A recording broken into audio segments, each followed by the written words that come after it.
So this is actually a great way to put this. It is very much a very strange, uncharted realm of grief. In my experience, I have found this grief to be more intense when close family members, we're talking nieces, nephews, aunts, uncles, siblings, grandparents, when they find out that the person knew the child existed.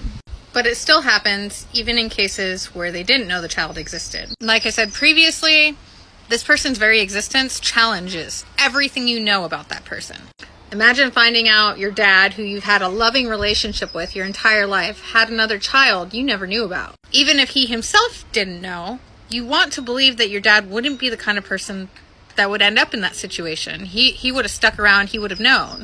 A lot of family members have expressed to me that they feel betrayed. Not necessarily because they weren't told, but because they believe this is something that someone they loved wouldn't have done in the first place.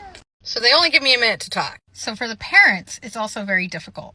If the parents knew about the child, it can be very traumatic to have those things resurface.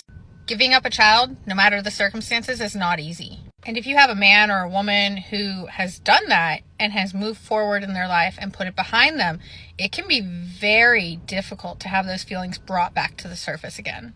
Incredibly painful even.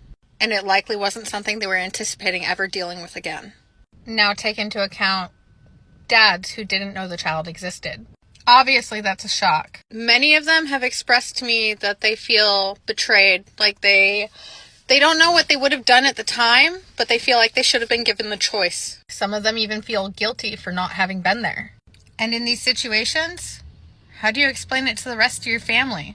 Having to tell your mom, dad, wife, kids that you have another child? Regardless of the circumstances, that's humbling.